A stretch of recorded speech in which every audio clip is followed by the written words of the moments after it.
morning, Joel Osteen, who I love, who always give us a joke in the morning. I love that about him. But he said, don't compare don't compare you because once you compare, you compete. Yeah. So if you're going to compete because you're comparing instead of just celebrating yourself, you compare to celebrate yourself. You don't compare to compete. But that's all because of the issue. That's all because of your security If you're trying to celebrate yourself, that means you're looking for the good in yourself and you want to be better. You want to keep getting better. And you have to have a positive personality. You have to, whatever you trying to put out there, you want to bring all positive back to you. Well, it's hard for people. Like, people can't just do that because of their insecurities. Make them hold back from it, and that's when they're like, oh. When somebody's trying to be nice, you just be nice back. You got so many issues, and you're tired, you're overworked, you're underpaid, you ain't got no man. You got a lot of things that's making you not. I don't have time to be all nice because I'm hurting inside. Doggone to God, where's my man? Lord, where's my break? Lord, help me. I'm tired. Oh man, I gotta fix dinner again. I'm so tired. I just want to go to sleep. I don't even want to socialize. A lot of my friends say, Pam, you don't even go out. Well, you know what? By the time I go to work and take a nap because I'm tired, because I work crazy hours, and then by the time I try to do dinner, heck, it's time to go to bed now. And then I gotta get a babysitter. And where am I going? To be social. My money is not all that great. I need money. You gotta have money. I would love to go out and have this nice social life, and buy the clothes and everything. I haven't bought myself clothes in ages. And this is the situation, this is how most people are. I mean, not to say that I'm the standard, but I'm just saying, just trying to be a normal, regular person. It's just not that easy. You want to, and you have a desire to, but I'm telling you, every month, I could just about cry, because every day, I go home, I come to work, I go home, I come to work. What kind of life is that? That's no life. That's not a life. How can I be happy when I'm not having it? You still have to live. You have to have balance for you. You got to do something for your children. You got to do something for your house. But you got to do something for you. And we always put ourselves last. We don't even get to us. Yeah, that is true. But I just told my son the other day, listen, I know what I want for Christmas. I want a foot massager. Because I can't even get to my feet. My feet be hurting at work. My feet be hurting. And I got a good friend, John. He's our cameraman, John Bradford. Shout out. And John, you have to know about the feet, John. I know John knows about the feet because we stand on our feet all day. We're dealers, and I always stand on that game. I'm a blackjack dealer. I'm standing on that game. And when my feet start to aching, hey, ain't nothing else on my mind. Well, see, that's when you just gotta do it. Just one day, just go buy you a foot massager. Well, I'm hoping my son's gonna get it for Christmas. It'll make you feel better. I told him I want one of them good ones too, with the bubbles and real good massage. I want a good one. I don't want a little dime store. I don't want a nice. I don't want a $1,000 one, but I do want a good one. So when I come home, I got to put my feet in that sucker and let them bubble. Well, see, that's the kind of things. That's the kind of things that get you out of depression. If you just go out and just. You know what? I'm gonna buy this today because I want it and I deserve it.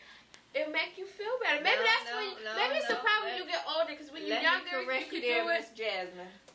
That'll make you get in debt too. But I mean, more nowadays than you can overdo it. But I mean, if it's once in a while, I think that's and it can make you fat. Oh my God! That's how I wound up in Red Lobster.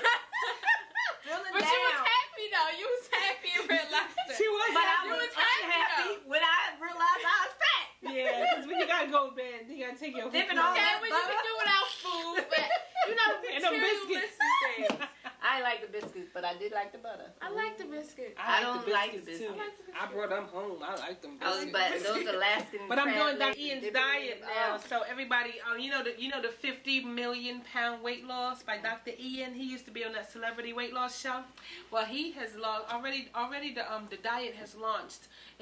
They lost a million pounds already, and now we still got 49 million to go.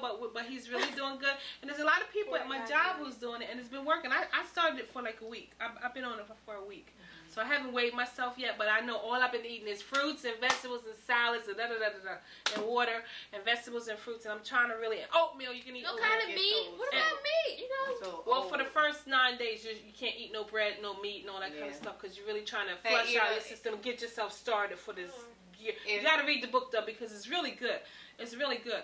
And also, Oprah is launching, her and Bob Green, they're launching a big weight loss they're supposed to have something on Monday, right? Yeah, it's gonna start, I think, for the new year, because she's looking for 1 million people. She kept saying it, 1 million people, 1 million people, 1 million people, America. She's trying to get to lose weight. So, you know, when Oprah does something, people do follow. So I'm gonna be all on all them diets. But I like Dr. Ian's plan too, because, you know, he's a brother, he's a young brother, he's a brother trying to put it out there, and he's trying to launch this 50 million pound weight loss on blackamerica.com, you know, and Tom Jones, everybody's on top of that. I think I'm going to try Oprah. I'm going to try and hook up. It'd be easier if she sent me that Frigidaire, because we got so many people in our house. And, you know, with the food that I need more stuff. And that TV, right in the kitchen. You know, I'll be right there. You don't even need a special place for your TV, because it's right there in the fridge. There you go. Oh, that thing. We can take it from over the top of the Frigidaire that we got.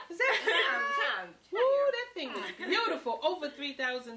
Over $3,000. And everybody in the audience got one. But when our show takes off, we're going to do the same thing, y'all. Don't worry. We're going to be giving out good presents.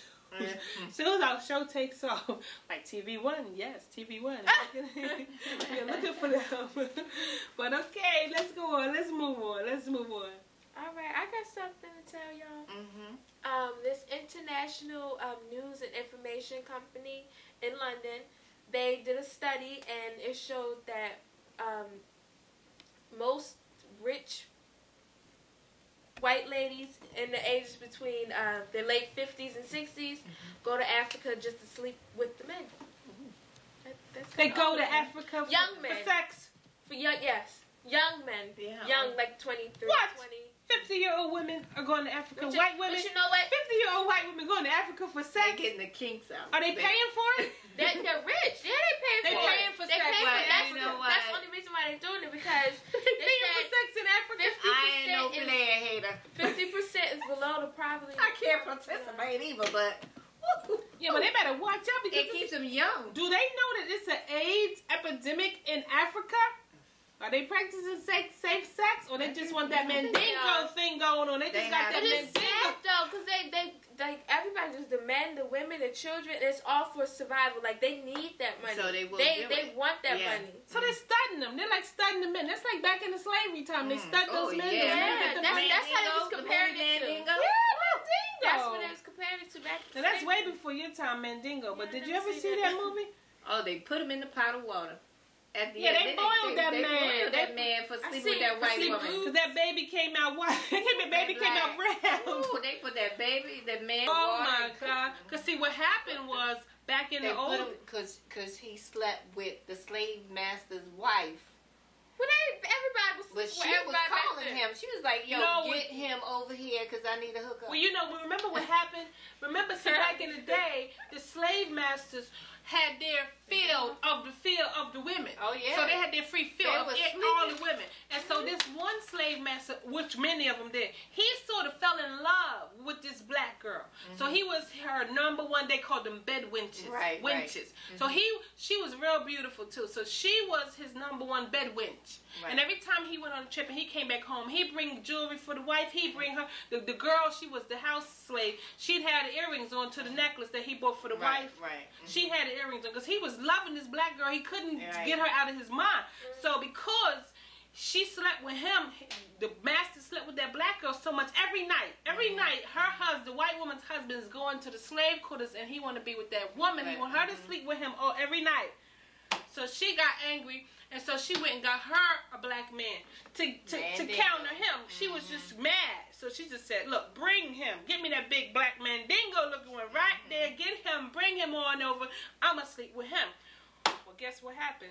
She started sleeping with the man. He wasn't even going to do it because he was one of the master's big bucks, and he was like, "I can't do this. Can't do this." Next thing you know, it got hot, and they went down and did the darn thing. They did the darn thing. Next thing you know. But white woman gets pregnant. Back then, this is, I don't know, it's a true story, but they said that the white man put the white women on a pedestal where she was like jewelry. She just looked perfect. So good. Like, but he wasn't touching her. He wasn't touching her. They were too busy sleeping with the black women. So then the white woman got mad and Minnesota, she went and got the Mandingo man. Guess what? She got pregnant. Guess what? When the baby came, white man thought it was his. And they was all happy. Yeah, the baby coming, the baby coming. Then see, the baby came out brown. Woo!